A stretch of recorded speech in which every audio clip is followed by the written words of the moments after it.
Hello and welcome to Blunderbusters. Thank you for stopping by my channel. Today I'd like to briefly talk about analyzing formulas. When I was an engineering student, I definitely felt very challenged by the mathematical processes, all the formulas, our lab work. Definitely took me some time to get acclimated to all those new processes. I knew going in, of course, that there would be a lot of math and a lot of mathematical formulas, but I was making a very serious mistake when I was presented with new formulas, and that was going right to the calculator, right to the mathematical processes, and not really understanding what the formula was telling me in the first place.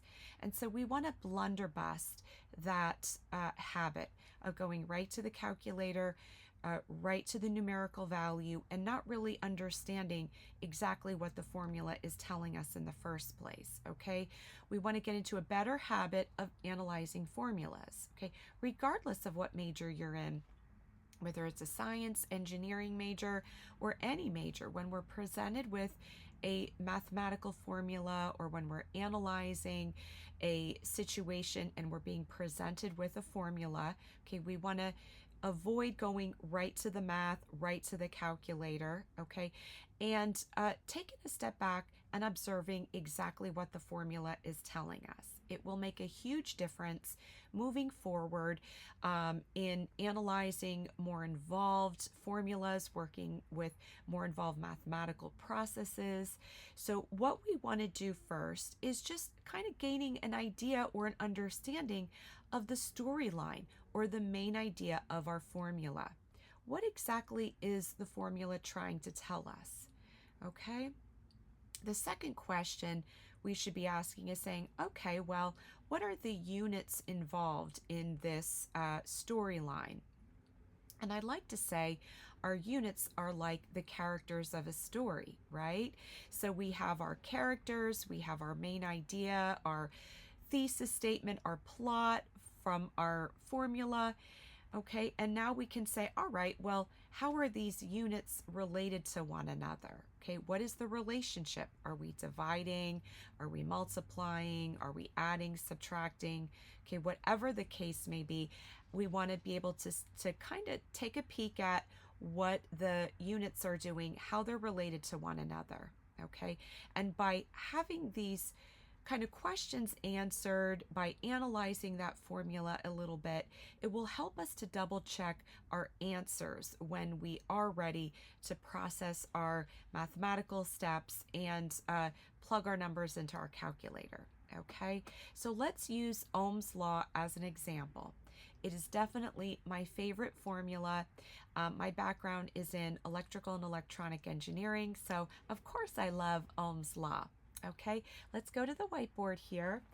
Ohm's law is I equals E over R. It's I is our current is equal to our voltage E over our resistance R. Okay, and the units involved with this formula is I is our amperes, current is amperes, okay, amps, and then we have our voltage, our volts, okay, over our ohms. Ohms for indicating is our units for resistance. Okay, so again, our units are amperes is equal to volts over ohms. Okay, and those are our units.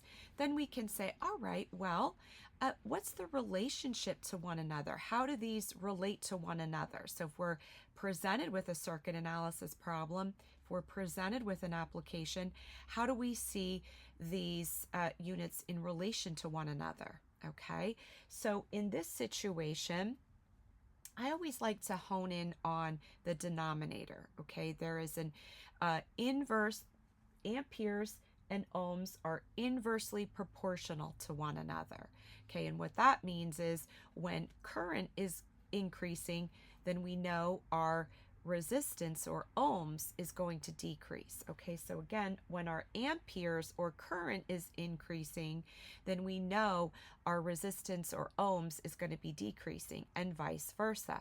If our resistance or ohms is going to be increasing, then we know our amperes or current is going to be decreasing. All right. And then when we see the numerical number or unit in the numerator, that's telling us they're proportional to one another. Okay. So our amperes and applied voltage is proportional to one another. Okay. So that's what our formula is telling us. So when we have an application, when we have a problem, a circuit analysis problem, we can then say, okay, well, if we're being told in the problem that resistance or ohms is increasing, then we know our mathematical answers or our process should then tell us that the amperes should decrease. Okay, that is our storyline. That is what our thesis statement or storyline of Ohm's law is telling us. When that ohms or resistance is increasing, you better believe that our current or amperes is going to decrease. All right. And when we see something different from that, then we know we have a mathematical error somewhere, and we can double check our work.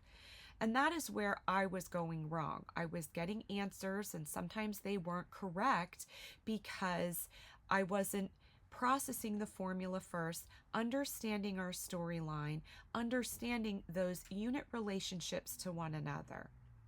Had I done that first, I think I would have definitely had an easier time processing all our formulas and our mathematical steps and the more involved formulas and mathematical processes moving forward. Okay, so we want to be able to get into a better habit of analyzing our formulas, understanding the main idea, noting those unit relationships, what our units are, and how everything is related to one another first before we begin our mathematical processes and working with our calculator. Okay, I hope you found this brief tutorial helpful. Thank you for stopping by, and have a great day.